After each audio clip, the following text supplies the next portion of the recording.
Olá, caríssimo telespectador da Rede Século XXI, obrigado pela sua audiência. Está começando mais um programa Luz da Vida, nosso compromisso semanal, sempre debruçando-se sobre o argumento dos salmos, os salmos na nossa vida. Que bom que posso contar com você sempre no final da tarde do primeiro dia da semana, diante do seu celular, do seu computador, do seu televisor. Sua presença é muito importante para nós. Continuamos a ler e refletir com os padres da igreja o Salmo de número 8. Já caminhamos para o final, porque hoje espero terminar nesse programa o Salmo de número 8. E no próximo programa, se Deus quiser, começaremos o Salmo de número 9. Então, agora, Salmo 8, versículos de 8 a 9.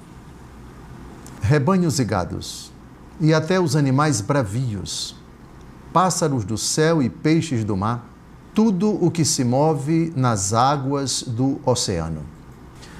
O contexto aqui é de uma estupefação do autor do Salmo, diante da grandeza de Deus e da sua bondade em criar o homem e conceder tantos poderes para ele. Pouco abaixo de Deus o fizestes, e o coroastes de glória e esplendor. Ó Senhor, como é grande o vosso nome por todo o universo. Aqui, digamos assim, nós nos remetemos, como que nos remetemos ao início da Bíblia, ao começo do livro do Gênesis, a narrativa da criação, quando, depois que Deus cria todas as coisas em 5 dias, e cria o homem no 6º dia, Deus Todo-Poderoso concede poderes ao homem sobre todas as criaturas. O poder de dar nomes a elas, o poder de dispor de todas as criaturas. Lembrem-se da frase do Senhor Deus: crescei, multiplicai-vos, enchei, povoai e submetei a terra. Submetei a terra. Só que no Salmo de hoje nós temos uma novidade. E a novidade é: vós lhe submetestes todo o universo, diz o versículo 7, que já foi comentado no programa passado. Vejam, no livro do Gênesis, não se fala do universo. Claro que ele também não está excluído, se bem que a frase do Senhor Deus se refere à terra. Submetei a terra. Aqui nós temos um horizonte muito mais alargado, muito mais amplo. Versículo 7, eu vou repetir. Destes-lhe poder sobre as obras de vossas mãos, vós lhe submetestes todo o universo.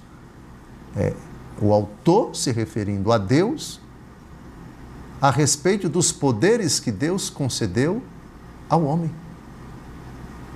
Aqui não se fala dos anjos. Os anjos estão excluídos ou incluídos nessa afirmação, versículos de 8 a 9, vou repetir: rebanhos e gados, portanto, criaturas daqui da terra, animais bravios, pássaros do céu, peixes do mar, tudo que se move nas águas do oceano. Quem faz essa pergunta e dá uma resposta, no meu entendimento, bonita, é Santo Agostinho. Vejamos, ele dedicou um parágrafo do comentário que ele faz a todo esse salmo. Recordo, Santo Agostinho tem uma obra monumental, Comentário aos Salmos, onde ele comenta cada versículo dos 150 salmos. É algo espetacular. Com a palavra, o grande doutor. Vós lhe submetestes todo o universo. Nada excetua, dizendo, todo o universo. E não é lícito entender de maneira diferente?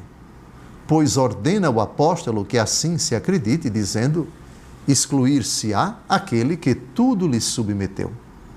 E emprega o mesmo testemunho do Salmo da Epístola aos Hebreus, onde procura dar a conhecer ter sido tudo submetido a nosso Senhor Jesus Cristo, sem exceção alguma. No entanto, não parece importante acrescentar rebanhos e gados e até os animais bravios, pássaros do céu e peixes do mar, tudo o que se move nas águas do oceano. Tem-se a impressão de que, omitindo as virtudes e potestades celestes e todos os exércitos dos anjos, e ainda os próprios homens, só lhes submeteu os animais, a não ser que ovelhas e bois sejam as almas santas, ou as que frutificam na inocência, ou ainda as que trabalham para que a terra frutifique, isto é, procurando que os homens terrenos se regenerem em vista de grande fertilidade espiritual. Estas almas santas, portanto, sejam para nós não apenas os homens, mas ainda todos os anjos, se queremos deduzir daí que todas as coisas estão sujeitas a nosso Senhor Jesus Cristo. Nenhuma criatura deixará de estar sujeita àquele ao qual se submetem os primazes, por assim dizer, entre os espíritos. Mas como provar que ovelhas podem ser também de modo sublime não só os homens bem-aventurados, mas ainda os espíritos angélicos criados? Seria talvez por ter o Senhor afirmado que deixou as 99 ovelhas nos montes, isto é, nos lugares mais elevados, e desceu por causa de uma só? Se esta única ovelha é a alma humana decaída em Adão, porque mesmo Eva foi tirada do lado dele, falta-nos agora tempo para explicar e considerar espiritualmente tudo isso. Resta-nos entender não serem as 99 deixadas na montanha os espíritos humanos, e sim os espíritos angélicos. Quanto aos bois, é fácil explanar a sentença, porque os homens são chamados bois na frase "não amordaçarás o boi que debulha o grão", uma vez que os homens imitam os anjos, evangelizando a palavra de Deus. Com maior facilidade, tomaremos, pois, por bois os próprios anjos, mensageiros da verdade, se considerarmos que os evangelistas, que participam do nome dos anjos, foram denominados bois. Vós lhes submetestes todo o universo, portanto, ovelhas e bois todos, isto é, todas as criaturas santas e espirituais, entre as quais incluem-se os santos varões da Igreja, a saber, os lagares acima aludidos, também insinuados em outra comparação da lua e das estrelas. Santo Agostinho aqui põe em ato aquela distinção que é clássica na Igreja de interpretação literal e interpretação espiritual. A interpretação espiritual é dividida em três correntes, digamos assim, três modalidades, que é a interpretação moral, a interpretação alegórica e a interpretação anagógica. Aqui ele faz uma aplicação, uma interpretação alegórica de rebanhos, gados, animais bravios, pássaros do céu e peixes do mar e tudo que se move nas águas do oceano. Seja na interpretação literal, ou seja, os animais mesmos, o sentido literal dessas expressões, seja o sentido espiritual, a ideia de fundo é a mesma. Qual é a ideia de fundo? Deus colocou todas as criaturas sob o jugo do homem. Deu poderes. Mas como pode, na interpretação espiritual, o homem ter poder sobre os anjos? Como é possível que o homem seja superior aos anjos? Eu tentaria uma resposta com a frase do próprio Jesus, no Evangelho segundo Mateus, capítulo 11, a respeito de João Batista. Dentre todos os nascidos de mulher, ninguém é maior do que João, mas o menor no reino dos céus é maior do que ele. Claro que os padres da igreja interpretam nesse versículo, vários padres da igreja, Jesus estaria falando, segundo eles, de si mesmo. Jesus é maior do que João porque se fez menor. O menor no reino dos céus é maior do que ele. Ora, aquele que serve, claro que os anjos são ministros servidores, por excelência, eles estão a serviço último versículo do capítulo 1 da carta aos Hebreus. Ali tem uma belíssima definição de anjo. Mas o homem é colocado na graça de Deus, na graça de Deus. O homem é colocado acima dos anjos, porque o homem na graça está escondida a sua vida com Cristo em Deus, para usarmos a expressão da carta aos Colossenses. Eu vivo, mas já não sou eu que vivo, é Cristo que vive em mim. Vede que prova de amor nos deu o Pai. Aqui eu acho que é o texto principal, de sermos chamados filhos de Deus, e verdadeiramente nós o somos. Esse privilégio, os anjos bons não tiveram. Eles são espíritos puros, sem dúvida alguma, mas o poder que Deus Todo-Poderoso concedeu a uma criatura de se tornar filha de Deus. Eu vivo, já não sou eu que vivo, é Cristo que vive em mim. Mesmo sabendo que os anjos bons estão na visão beatífica, esse privilégio não foi dado aos anjos, foi dado aos homens, que vivem na graça de Deus, por suposto. Está terminando o nosso primeiro bloco. Não saia daí. Daqui a pouco a gente volta.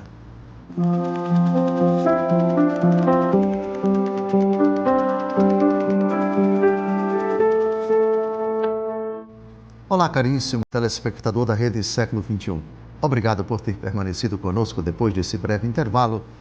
Está começando o nosso segundo e último bloco, o programa Luz da Vida, debruçando-se sobre o comentário versículo por versículo do Salmo de número 8. E já caminhamos para o final. No primeiro bloco, refletimos a interpretação belíssima, primeira interpretação, porque agora vamos à segunda, dada por Santo Agostinho aos versículos 8 e 9.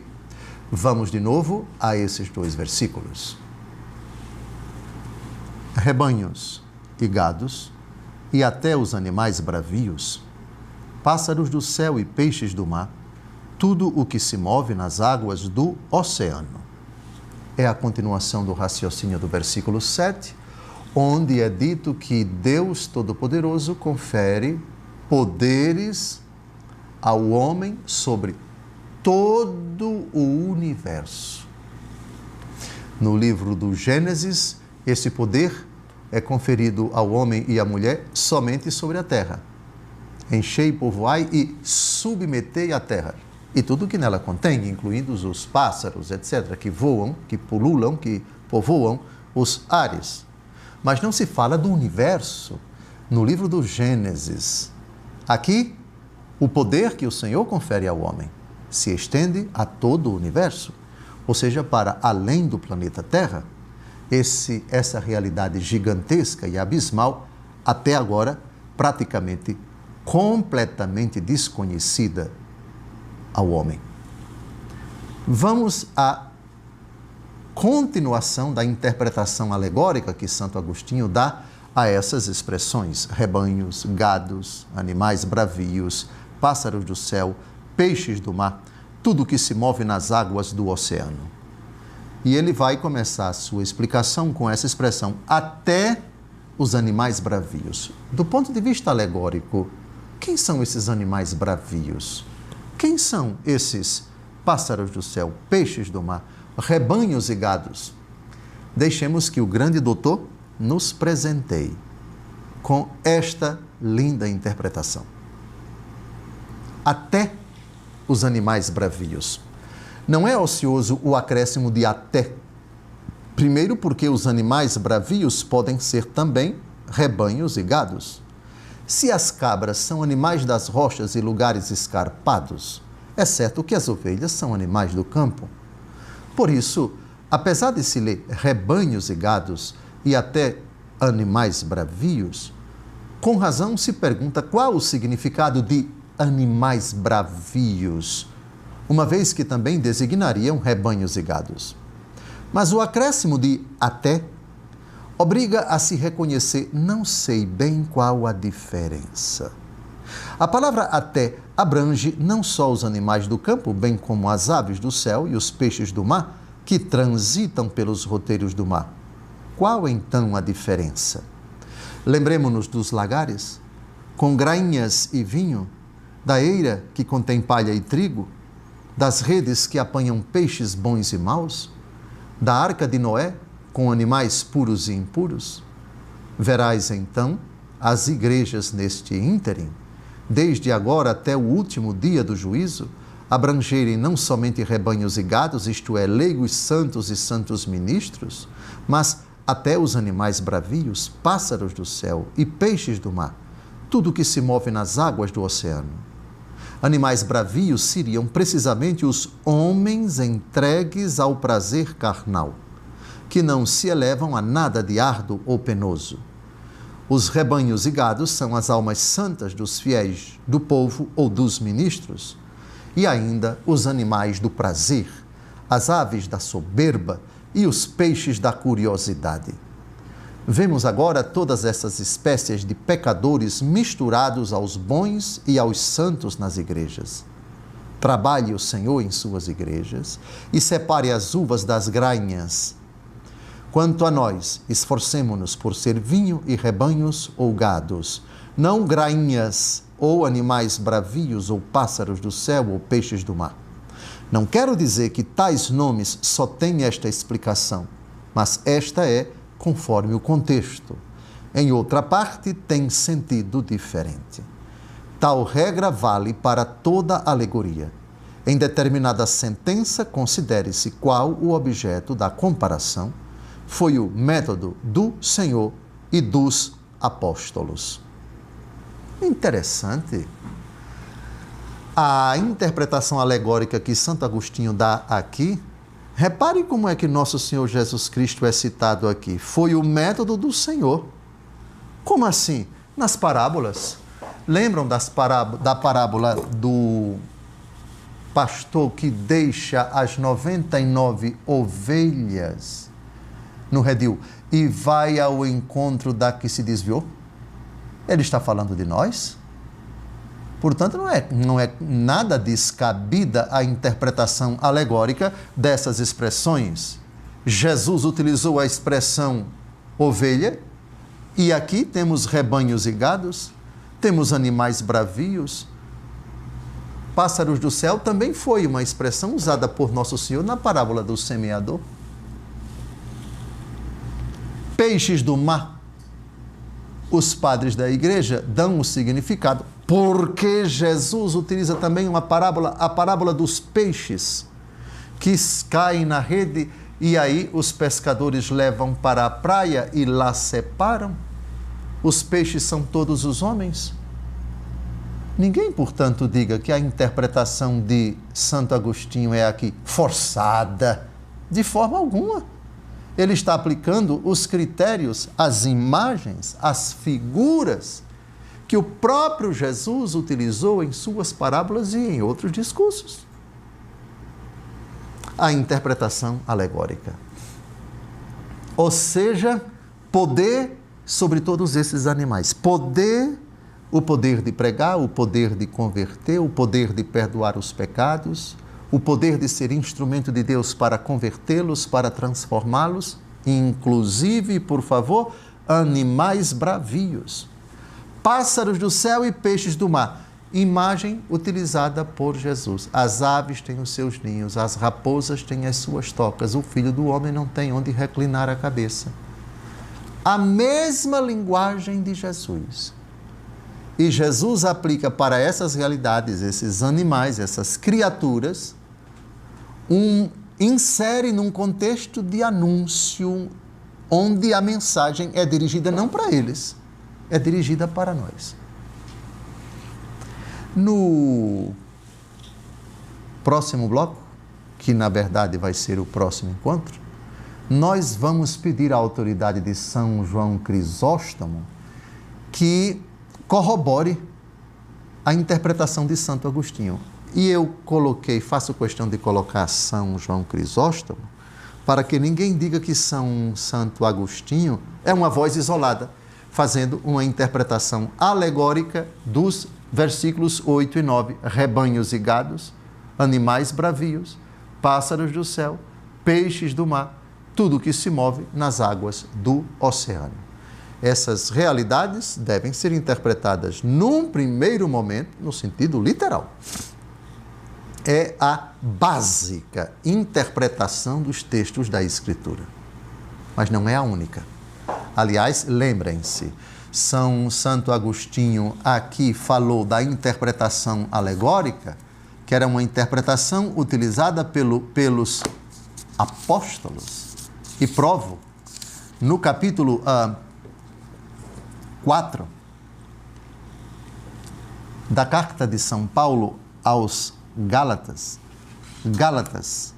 capítulo 4, versículo 24. Nestes fatos há uma alegoria, visto que aquelas mulheres representam as duas alianças. Uma, a do Monte Sinai, que gera para a escravidão, é Agar. O Monte Sinai está na Arábia. Corresponde a Jerusalém atual, que é escrava com seus filhos. Mas a Jerusalém lá do alto é livre e esta é a nossa mãe. Porque eu citei Gálatas 4 para dizer que interpretação alegórica, como Santo Agostinho fez em cima dos 2 versículos 8 e 9 do Salmo 8, como ele faz em tantas outras ocasiões, é perfeitamente possível, é plausível, é correta, é possível, porque os apóstolos faziam leitura alegórica de fatos do Antigo Testamento. Está terminando o nosso programa. Desejo a você uma semana abençoada. No próximo encontro, retomaremos esses 2 versículos com São João Crisóstomo e aí já caminharemos para a conclusão, para o final do Salmo de número 8. Deus abençoe sua vida, uma santa e abençoada semana. Até o próximo domingo, se Deus quiser.